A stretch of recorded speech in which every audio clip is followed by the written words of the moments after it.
sounds good. Okay, so we're going to take off our outer cover. Oh, look at that! And the inner cover came off with this one here. So you might learn a little bit of vocabulary today. Both of these hives are doing great. This is something that Nancy and I love to do, is go into the hives. Now what we're going to have to do is we're going to have to be careful. And they've gone through a lot of sugar here. We're going to have to put that cover back on because this is a double screen board. So we've got food on both sides, but it doesn't split off. So when we take the shim off, what we're going to have to do is put this one back on because we don't want the bees to get together and fight. Okay? So Nancy, I'm going to take this shim off. Two separate chambers. Exactly. Yep. So I'm going to take this off. You can put that back on after. I'm going to put this back on when I take this off. Okay. There we go. And I should go and get some more food too. So what the bees have done here is they've drawn comb. They've done everything that they can. Now these are not going to be really strong hives. Some of them might be, but these were just put together a few days ago. So what we're looking for is the queen and if there's anybody laying. So what you can see here is that there's honey up in the corner and that the bees are doing what they can to bring in any more food that they can. We're trying not to feed the bees any kind of liquid. I do have some honey that I'm going to give them tomorrow maybe, because it's still going to be a warm day, but we want them to have as much food as possible. So Nancy, let's show them the next frame. And we're looking for the queen as we go. Again, these are not strong hives. These are just mating nukes.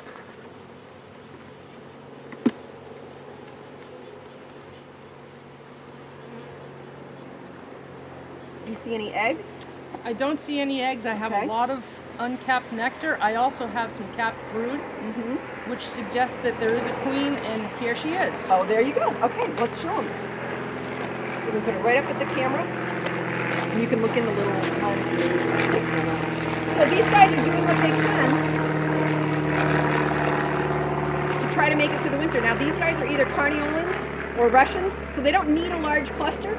I'd like to see the cluster be a little bit larger, and so that's why we're really glad that the queen is still laying, because we want winter bees. Winter bees are fat. They have fat cells, and so they can make it through the winter a lot easier than the summer bees that you would have had months ago.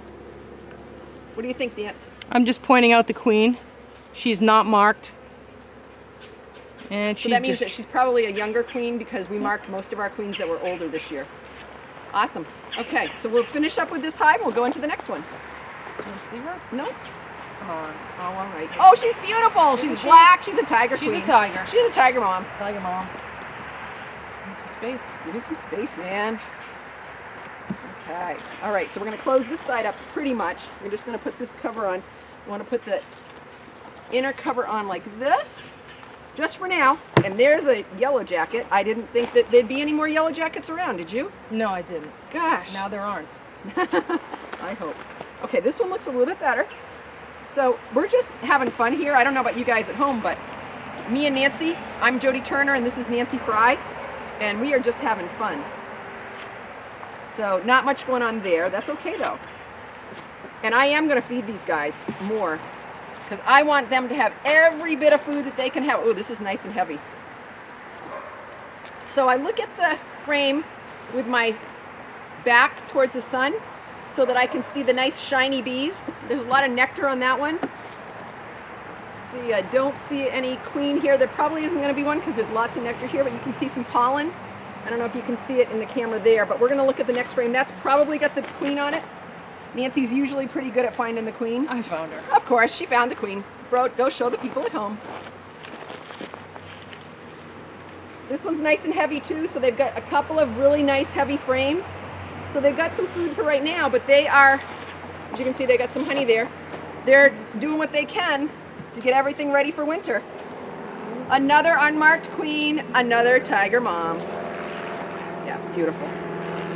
Hopefully these guys are going to make it through the winter, and they'll come out and start laying, and be good to go for the next season. So now what we're going to do is we are going to put that shim back on. That side there goes this side here. So nobody's going to get confused. The queens are going to stay on the sides that they're supposed to stay on. Put the inner covers back on. And we're gonna come back and feed these guys, so I'm not gonna do too much here. What I usually do is I leave my cover upside down so that I can know that I need to come back to that hive for some reason. You ready to go to the next hive, Nancy? Ready. All right. Put this on the ground again. I think you should go into this one, Nancy. These lice look really good. Okay, these guys look good again. They have gone through an entire piece of fondant. That's 2 weeks. They've gone through fondant. Is it fondant or winter patty? No, that's winter patty, but they also had fondant in with them. So they've gotten the best of the best. Now these guys over here haven't really gone through their sugar patty. So I'm gonna take this off. If you want to put this here, actually can you put just this on. I just want to make it clear that this is the fondant and this is the winter patty, and it's not a pollen patty. Right. So there's as you mentioned earlier, there's some vocabulary issues. That's going to go on this side, yeah. And so the sugar or the fondant is carbohydrates, and the winter patty is protein. So protein helps babies grow, and carbohydrates keeps the bees alive. That's the sugar. So at this time of year, we want to be feeding them carbohydrates, and then in the early spring, we want to be feeding them protein so they can rear their brood. Right. So the one reason that I'm doing the protein right now is the queen can still be laying, and that's what they need is the protein in the carbohydrate, the protein in the winter patty to keep going. So I don't see any eggs here. Let's look at the next one. These are really pretty frames here. Oh, look at that. Isn't that beautiful? That's what we want to see. Textbook. Yeah, that is really beautiful. That's got a lot of nectar on it, but the queen could be here because I'm not seeing that it's completely capped or filled with nectar. I'm not seeing any eggs. This is a good sign because what are we going to be doing in the next week or two, Nancy? We're going to be putting in oxalic acid to medicate the bees for the varroa mites. We are. So you can't really get to the varroa mites using oxalic acid unless the queen is not laying. And so that's what we're trying to wait for, is to make sure that the queen is not laying. Now we've got brood here. Oh, there she is too. You see her? She's right there. Yep. So we've got brood in the center.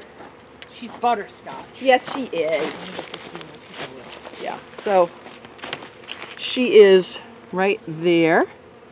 I don't know if you can see her or not, but she's right there. And then you can see some brood in here. So again, if we've got brood, we really can't be medicating with oxalic acid because that's not going to go into the cappings. So some medications will go in underneath the cappings and some won't. Let me see if I can see any eggs here. Yep, she's still laying. So, Tiger mom. yeah, tiger. No, mom. this is a butterscotch mom. Yeah, she's doing great. So once you find her and you think everything's all set, you just close it up and you let them do their thing because these bees know exactly what they want to do. You don't want to be mixing frames around or anything like that if you can help it.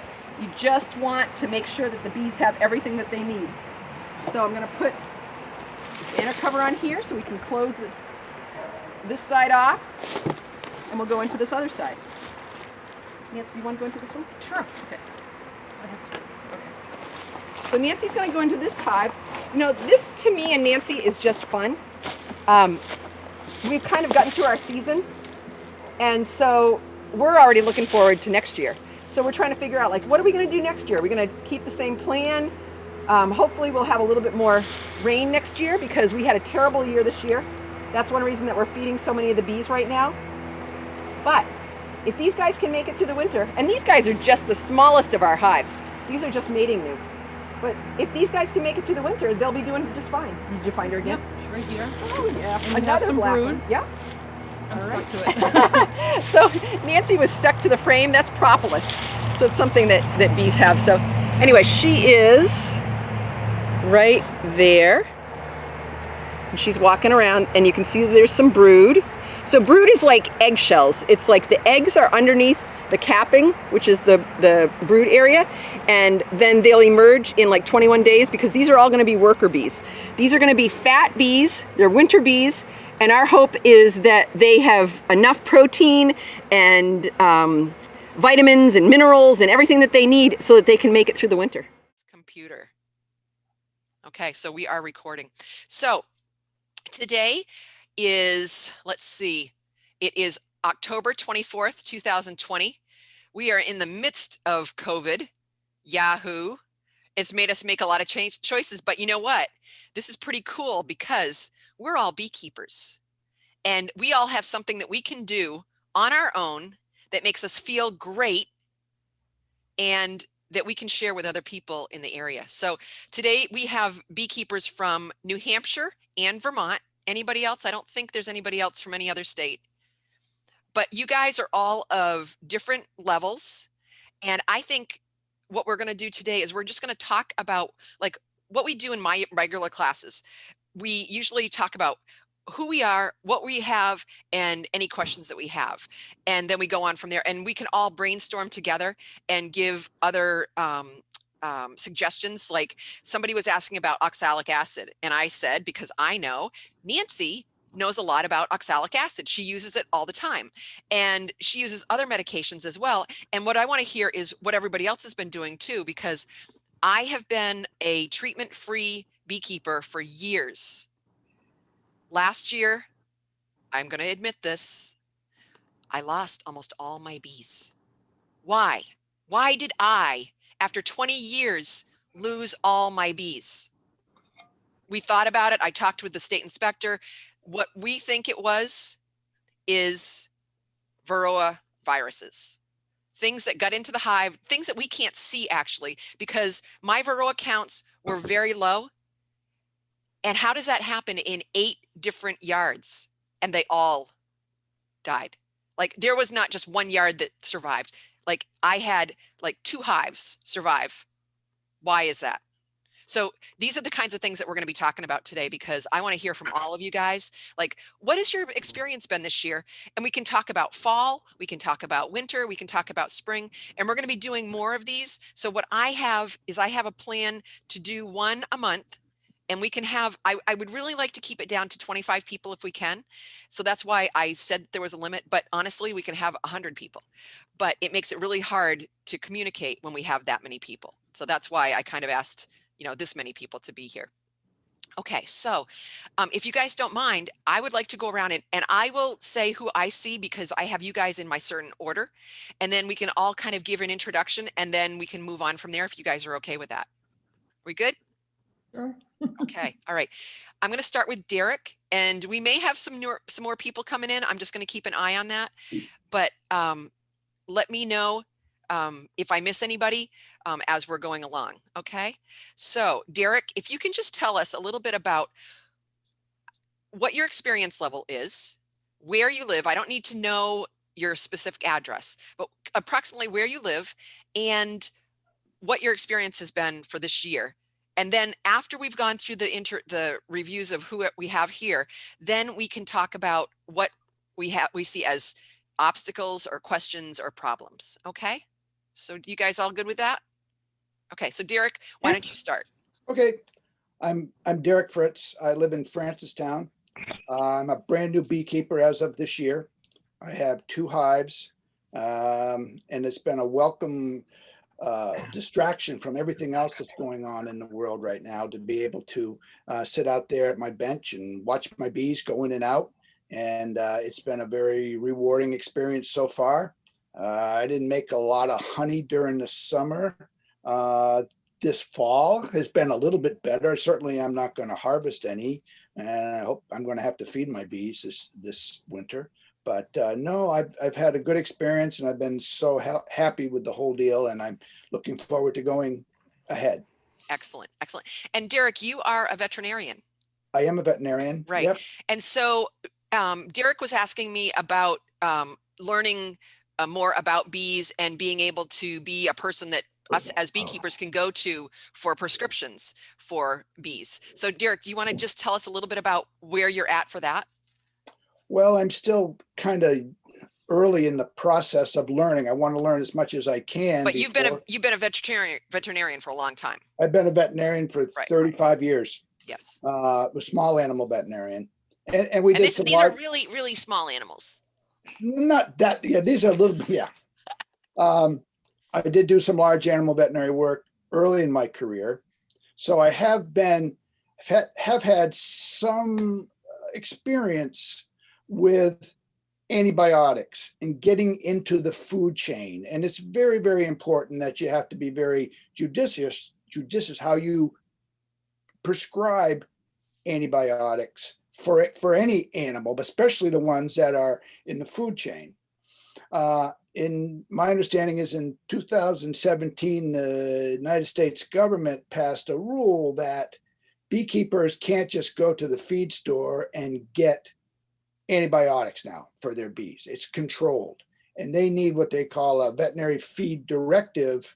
It's kind of like a prescription you have to sign off on. The veterinarian has to sign off before you can get these antibiotics. So it gives a little bit more check as to what's going into the bees, which then again could be going into the honey.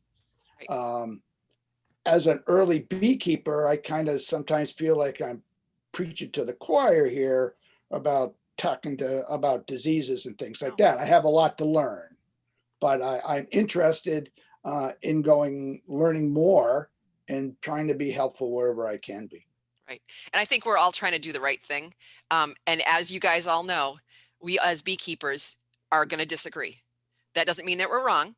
It just means that we have our own point of view, because that's what beekeepers do. I don't know why it is that we are like this, but we all have our own point of view on everything that we do with beekeeping, and we have different ways of doing everything. And everybody's going to think that it's my way, but I just want people to be open-minded enough to not be like, it's my way or the highway. This is the only way to do it, because I've been doing things for 20 years and I do something different almost every year because I'm trying to figure it out still. Like, I'm not stupid. I just want to do what's best for the bees.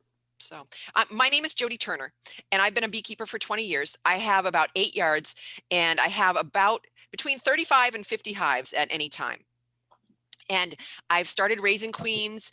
I sell nukes. I do all kinds of stuff because I love bees, and I love sharing my passion about bees with anybody that will talk to me about bees.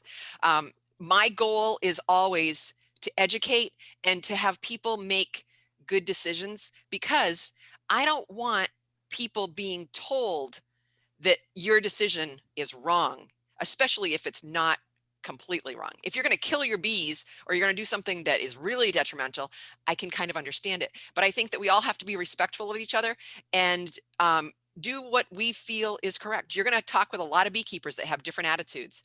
And my goal is to, one, get my bees through the winter.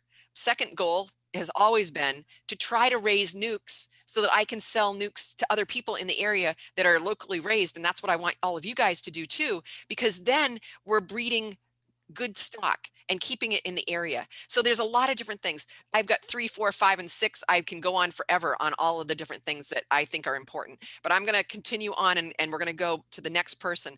But if you are interested in beekeeping or you are an experienced beekeeper, just keep learning. That's all I can say is you're going to learn something every day, every time I go into the bees. One thing I do want to just mention right now is my bees are so smart that they have moved every bit of food out of the supers and down into the deep areas where I keep my brood and my bees. They took every stitch of food out. They are telling us something. So we have to listen to our bees, because they're telling us they need all that food down in one area. They're going to try to make it through the winter in one deep box. And it can be done. I know, Dale, I see you're looking at it like seriously, but you know what? There are bees that will winter over in one deep box, and you can see it. There's been a guy from Canada, I can't remember what his name is, but he's talked about that. It wasn't my plan. Yeah, Jan. So it wasn't my plan, but you know what? We don't always know what the plan is for us in any part of our lives. So we have to be open to it, listen to the bees, and go from there. Okay, I'm off my box. We're moving on. Dale. I wasn't questioning that. I was just, that's not, my bees aren't doing that. I can't get them to take anything into the lower boxes. If I put full frames in a super on top, even above an inner cover, they won't take it. So that was all. I was like, I wish I could get mine to do that. Well, you know what? This is why we're sharing, because Yeah. everybody has different. I've never experienced this before. Yeah. Yeah. In most of my hives, and I haven't been digging deep lately. I get to a point, I get worried about rolling queens and things like that, and it's late, so I check for eggs and kind of get an idea what's going on, and I get out. But in most of my hives, the bottom box is full of pollen. The top deep has some brood, but more honey these days.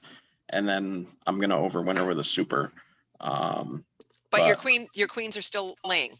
My queens have been still laying. And As it's of not a last lot. week, anyway. It's not Yeah, like 10 frames of brood. There's room. Yeah. Yeah, there's room. It's like you say. There's like you say. As soon as I see eggs, I stop these days. So so I'm seeing a frame of eggs, and they're kind of the worst patterns I've ever seen because they're not doing anything. But that's where I'm at. Yeah. But, yeah. But you're happy with your bees. This is your second year. Yep. I was gonna say I should probably start from the beginning. Yeah. So this is my second year beekeeping. I overwintered 2 hives last year, or colonies. It's funny, Jeff from the Windham County Beekeeper says that's your final, and I disagree. I guess that was my midterm, because doing it again is the final. So we'll see if I can do it again. I now have 7 colonies. 2 are in a resource hive, or a double nuke. Yeah, everything seems to be going okay. I just treated, not too long ago, we treated that hive with Formic. I did a single packet and changed it out over 10 days, and I really like that. I didn't do a test afterwards. Again, late into the season, and sometimes I don't see my queen, so I was like, I knew I was going to be treating with oxalic again, so I said, well, let's hope it at least knocked them down, and we'll get the rest later. Yeah. And things vary, and I'm not positive that's what happened, but my other colony I treated with Formic, I did the double packet. I'm not sure I would do that again. I definitely had a queen replaced in that. And this other one that I did with a single packet, they were fine. The day I took the packet out the last time, there was a queen and she was laying eggs. So I was pretty happy with that. Yeah. But so overall, how do you feel your bees have done, and what do you think between your experience from the first year to the second year? Well, last year was a totally different year by all accounts. I had no problem. It was a wetter year. This year I'm sweating stores. I talked to Nancy the other day. Last year, my experience was my bees made it fine. They were barely into the super I left them. So I was kind of gonna skip candy boards this year. The only hesitation on skipping them was having them there for absorbing moisture. But I think they're a little light yet, and they were not taking any feed. I had all to do to get them to finish the last gallons that I left them. So I pulled those, and like I say, I've been trying to feed them frames back, and they're just, and I'll admit, it's hard to tell if they're taking it, if they've uncapped and they're taking it away, or if they're backfilling the frames again. But I mean, Dale, what you could do is, as not a last resort, but you could put them outside the hive and they could clean them out. I mean, I know that there's still a lot of yellow jackets out there, so you have to be careful with those. But if like the thing is, if you go into the winter and you have wet frames, and you put them inside your house, you could have wax moths. I'm gonna freeze them. I've got room in the freezer. So I'm gonna do that. I have one super, 8 frames, so 8 frames of capped honey that's good to go. I'm gonna freeze that. My thinking is, when I do mid-season or early spring checks, if they look light, I can swap frames in, which takes some planning because you should thaw them first. But that's kind of my feeling right now. But I'm about to get into the hives again tomorrow. Pull the last of the supers, pull queen excluders, and I have to drill holes for I bought a new toy. I bought a easy vap for oxalic acid. So we'll talk about that later. So I have to drill holes at some point between today and tomorrow. But yeah, that's like the mega blaster. Yeah, I'm excited about it because no more jamming things in the front of the hive. Yeah. So Yeah. Well, we'll see how that goes. We'll see how that goes. Yeah. But otherwise, you're pretty happy with your bees this year. I'm pretty happy. How many hives do you have? I'm up to, like you say, up to 7. You think that's manageable in your second year? Would you recommend that? I don't think I would. I think it's borderline. It borders on overwhelming for me at some points. Especially I had the issues with aggressive bees. So, when you deal with that, it's not so bad if we've got a yard full of calm bees and everything's hunky-dory, but it gets a little touch and go when you start walking into the yard. They're kind of on you. Yeah. Or so not even in the yard even. I mean, your bees were really cranky. Yeah, I couldn't stand outside my house and have a beer without them coming. Yeah. We heard a lot about that this year. There's probably 5 other beekeepers that I've talked to that had problems like that. And that's why next year I plan to do splits early because I think it helps. Just my feeling is that it's an overcrowding thing. They get comfortable and they make a lot of bees and then they get cranky. Bully girls. Yeah, a bunch of mean girls. Yeah. So, but you don't want to be getting those girls upset. No. But then that girl next door, Honey, out of San Diego, mentioned on her Instagram the other day that just as a fact, she was like, "Oh, bees can recognize faces." And I'm like, that makes sense. You look like a bear. Yeah, I've heard that too. But next year is the year of the nuke, I think. That's my plan. I have more equipment on hand for if I want to make full colonies, but I plan on playing with nuke boxes because I feel like it's still another colony, but it'll be smaller. Yeah, it's much more manageable and expense wise, it's much more manageable. I'm on the fence on that. If I'm about to hit up my Sawyer buddy here for some materials to make nuke box supers rather than because I feel like the cases of nuke boxes are a little pricey for what they are. Because you can make nuke boxes. I mean, there's a lot of things that you can do that can cut your costs down. If you learn how to make them and you do them in mass quantities, I'll bet you could sell them to other people. Honestly. Maybe. I'm just saying.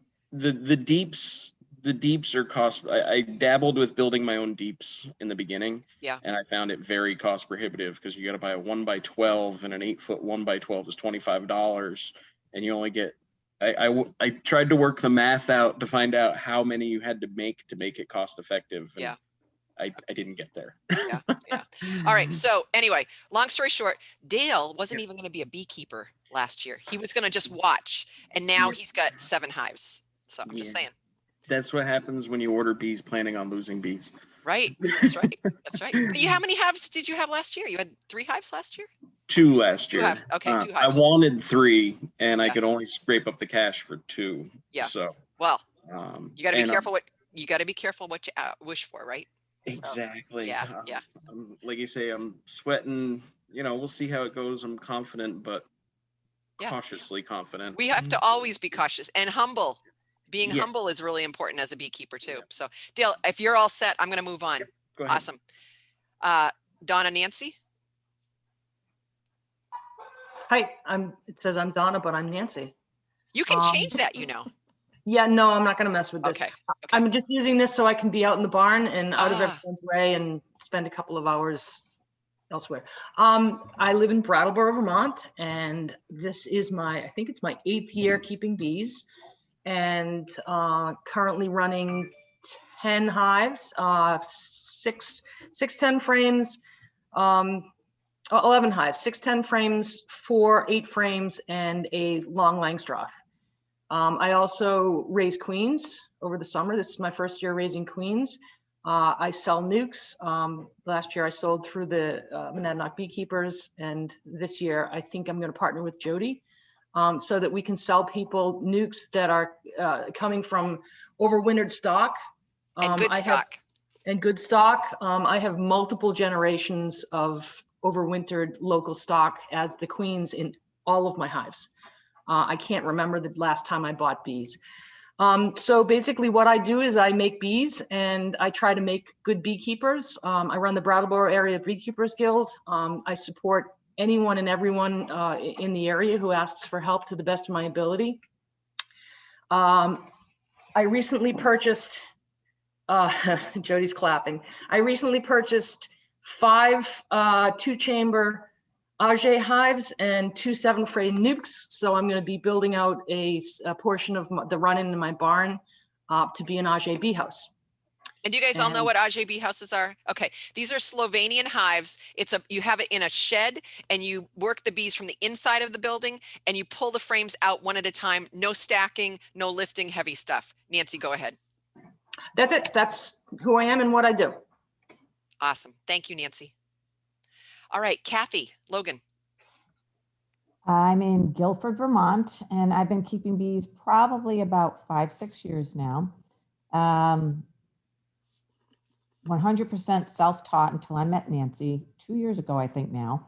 So that's been great because I've had some success and some failures.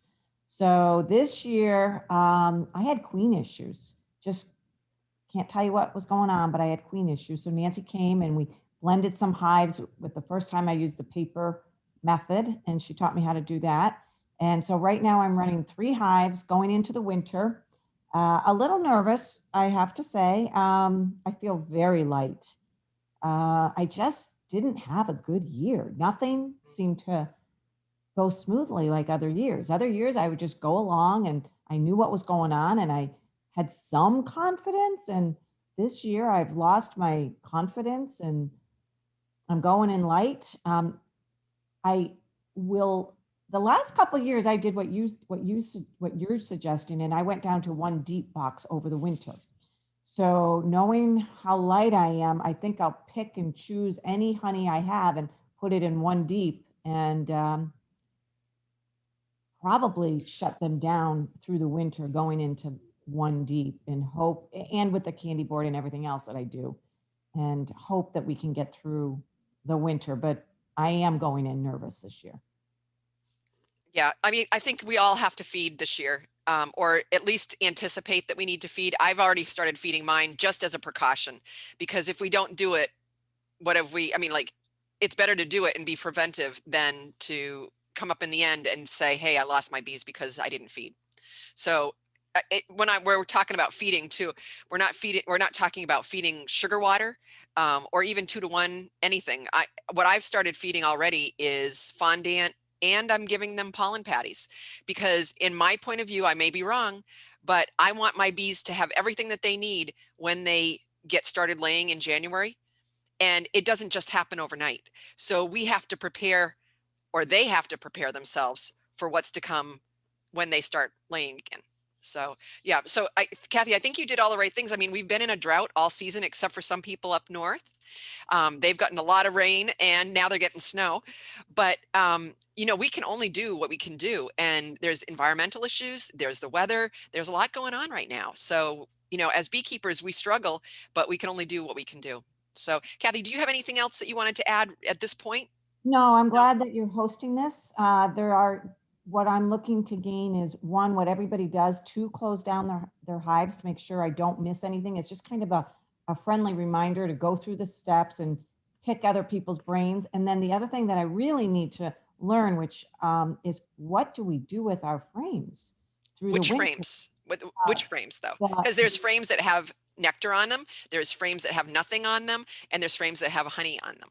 All of the above. Okay, so let's try to remember to talk about this in a few minutes when we get started on our conversations, okay? Sounds good? Okay. Kirsten? Hi, everyone. I'm Kirsten McKenney, and I live in Brattleboro with my husband, John Burns, who's outside working. Originally from Keene. Anyway, he knew Jody growing up.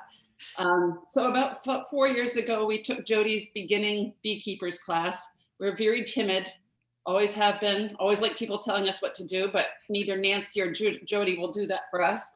Nancy lives close by and she's been a wonderful help. You would think COVID would have made us spend more time, but somehow we've been really neglectful this year. We went into the winter with 3 colonies and came out with 2. Early on, we split one and they went up to Auntie Nancy's Home for Wayward Bees and made a beautiful queen, but they have been limping along all summer. When we go in, it looks the same every time. The queen is laying, but the number of bees didn't seem to be growing.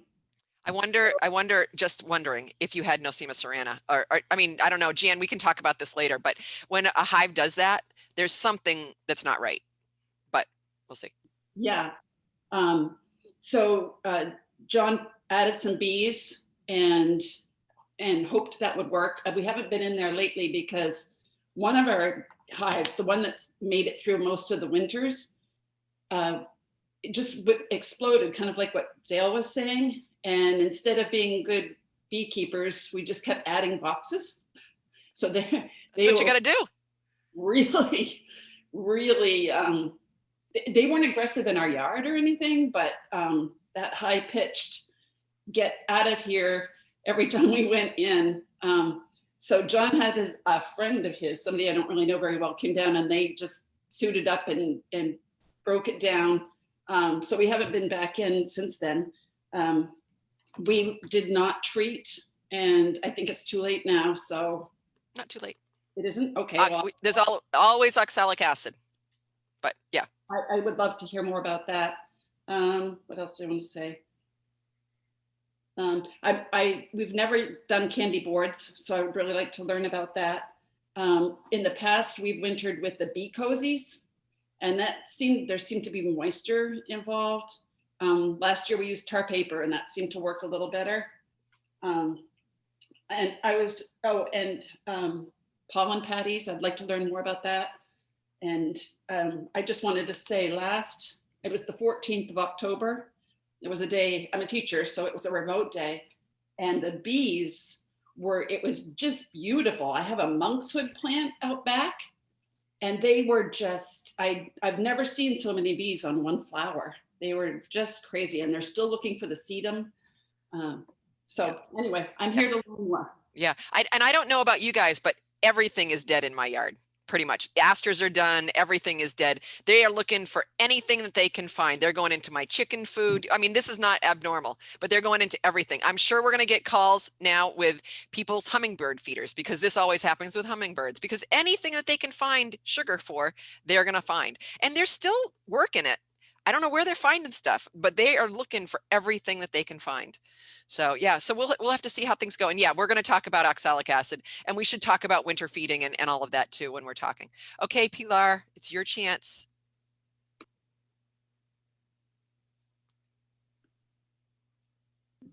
There you go. I cannot see myself, but anyway, I hope you can see me. We can see. I've been a beekeeper for 9 years. But not a very successful one. You've learned a lot along the way. Yeah, I hope so. Yeah. So last year I went into the winter with 1.5 strong hive, not very strong really. We were surprised that it made it, and I left feed, and it made it through the winter amazingly.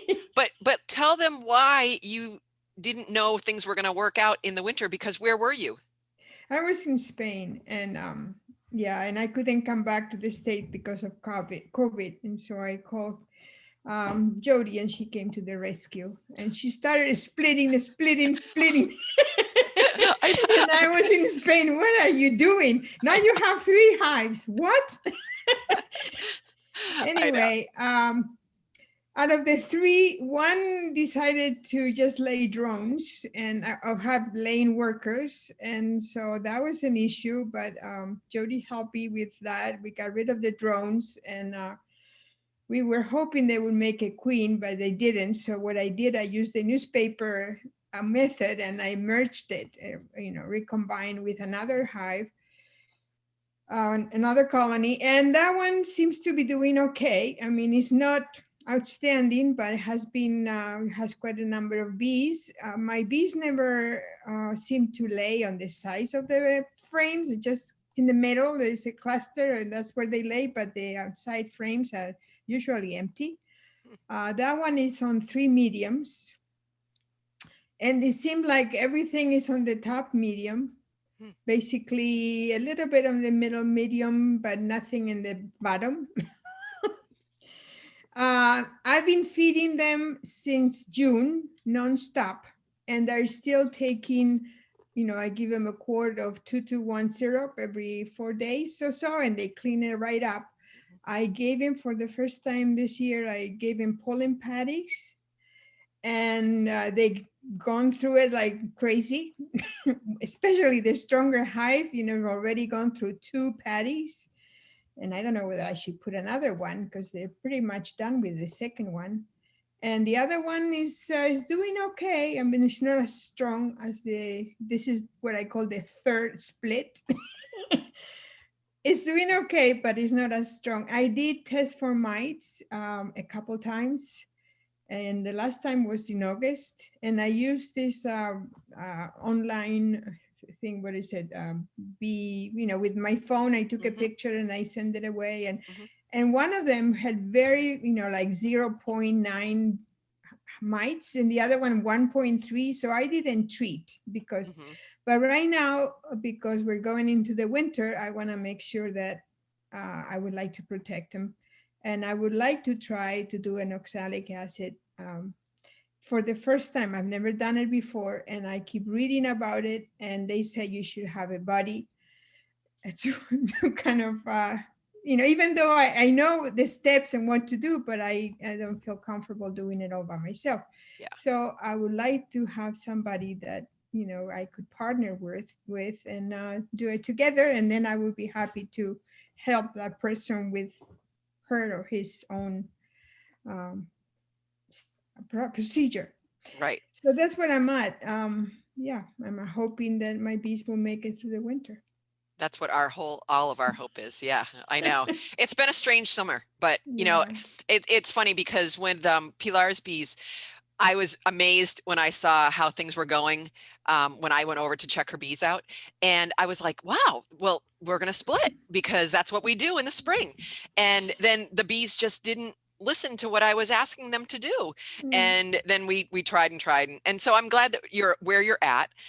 What it sounds like to me is you may want to combine. And what I did, and you don't have to do this, but this is what I did, is I went into all my hives that I've been into. I've still got 3 yards, I think, that I need to go to, but I took all the best frames, took all the empty frames out, took all the best frames that I could, and consolidated everybody so that everything is low and everything is deep. So in many cases, I only have like 1 deep and 1 medium, or whatever the best is of the best, because the added space is like, and I've said this before, but it's like having a mansion compared to a camp.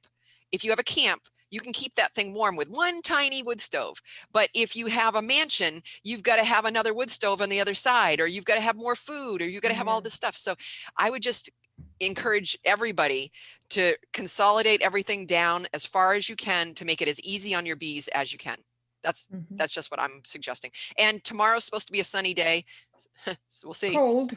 Yeah, but it's October. I mean, we had 70 or whatever degrees yesterday, and it's been crazy. And a month ago, we had to turn our furnace on because it was 38 degrees. So it's been a weird fall as well. Okay, so we're gonna go on from here. Let's see who is next. GER, Amy. Amy, I think I lost your internet connection. Looks a little weak, maybe. Am I here? There you are. Do you You hear are me? here. Yep, I hear you now. I'm here. Okay. Hi, everyone. I live in East Dover, Vermont, which isn't too far from Nancy, Dale, and that was just speaking. Kathy. Jan, come on. Kathy. Yeah.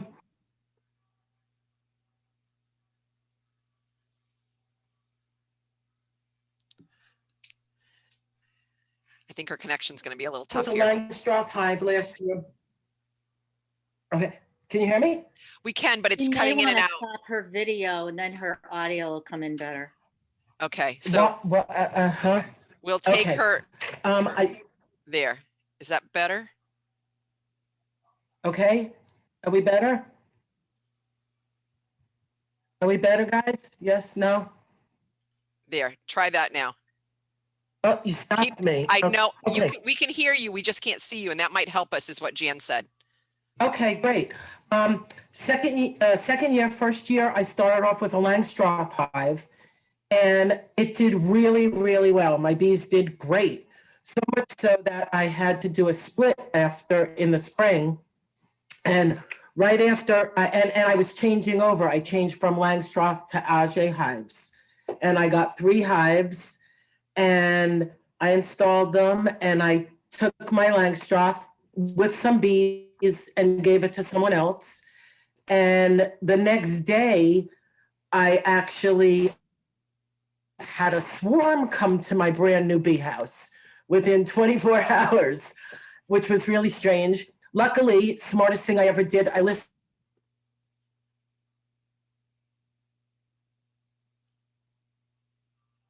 I'm sure she'll come back.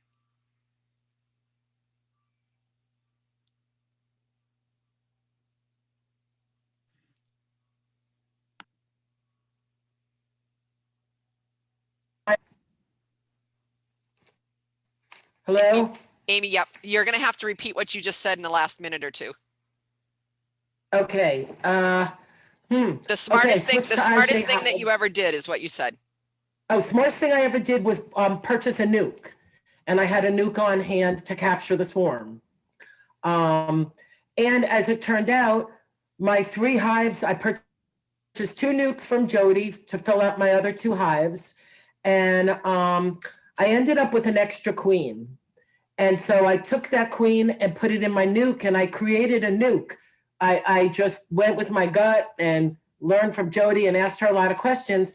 And I now have a 4th hive on its way to me because my nuke is just doing incredibly well. So I will have 4 hives next year. And my only questions are, I know I did so well winterizing last year with the Langstroth, but I have no idea what I'm doing now with the Auger hive. Yeah. So again, the Augers are in a bee house, and so you don't have the wind. You have a wind block, kind of. The only thing that you really do is you put a foam pad in the back, so you have ventilation and it keeps it warm. But we can talk about that a little bit more another time, Amy. But there's not all that much different. You just don't have to wrap them. Yeah. But do I collapse them down into Yes. 1 or 2 levels? Yep. If you can, and if you have a like the board that goes in instead of the I queen do. excluder, then you can put that on. So what you're doing in sense is instead of having 3 stories, you can move it down to 2 stories or 2 stories to 1 story. But give your bees whatever they need for the winter and give them again the best of the best.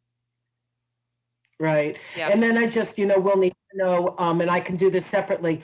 Feeding in that hive is going to be a little different. You know what I did? than- Let me just tell you, this is what I did with mine is there's a screen on a Auger hive, and I got these thin pads of foundation, and I have my pollen patties.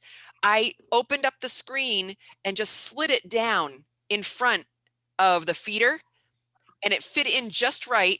And I was able to squish it in so that everything was tight. And amazingly, it worked well, because last year I tried using one frame and putting a sugar board on it and putting screen on the sides of it. They hated it. They didn't like it at all.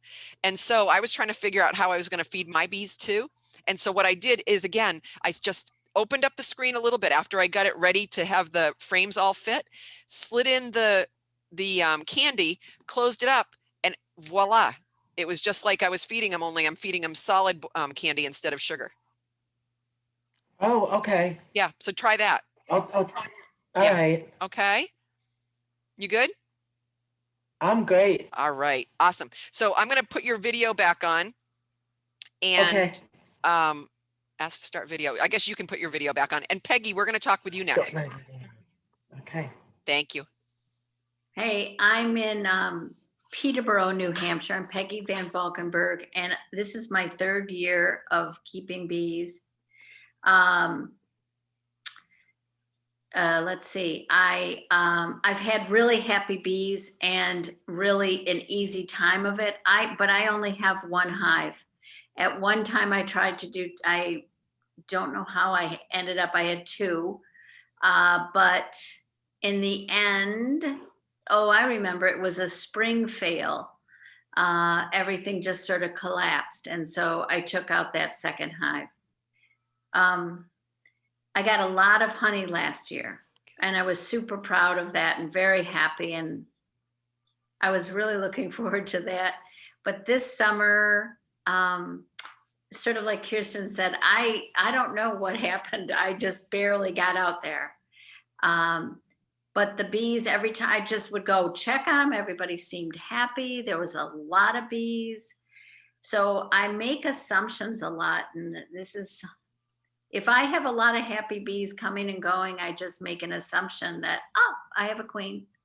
And I don't do the deep dive a lot to find that queen, because I can't quite figure out, if I see young bees and older bees, I must have a queen. That's kind of the way I roll. Right now, this year though, for some crazy weird reason, I have my theories on this. I have 2 deeps, and then I put 2 honey supers on top. And I could get nothing in the honey supers on the top.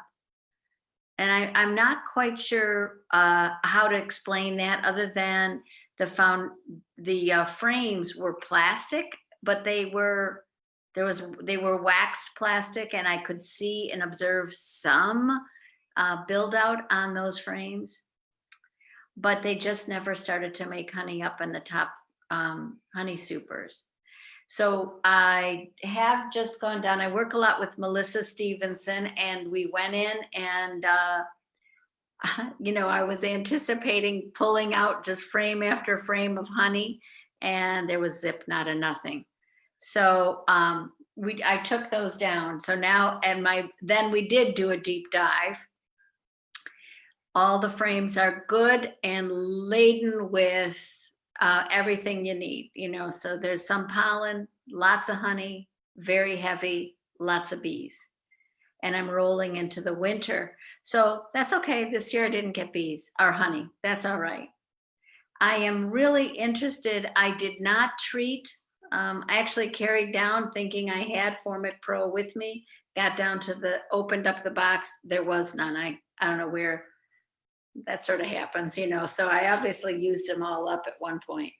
So I haven't treated, and I'm really considering oxalic acid, and I would love to hear more about that. I'm also curious, I have pollen patties and I've got a sugar board, and I think I want to put those in maybe tomorrow, and I want to hear more about that.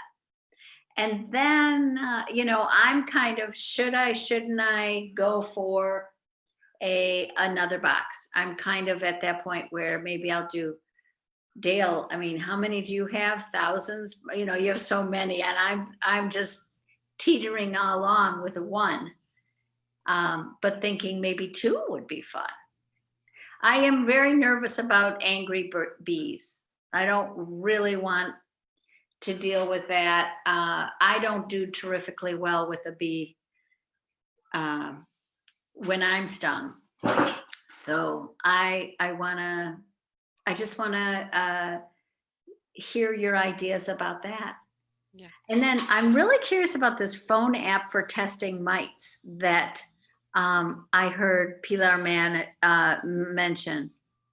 That's intriguing, and I'd like to know a little bit about that. Mm-hmm. So let me just touch on that real quick, because I don't know that much about it, but I know that John Throlt from the Monadnock Beekeepers was encouraging that, and it sounds like a great idea. And what you do is you do take a photograph, and then they tell you how many varroa mite, I don't know how they can figure it out, but they see how many varroa mites are there, and then they tell you what your mite count is.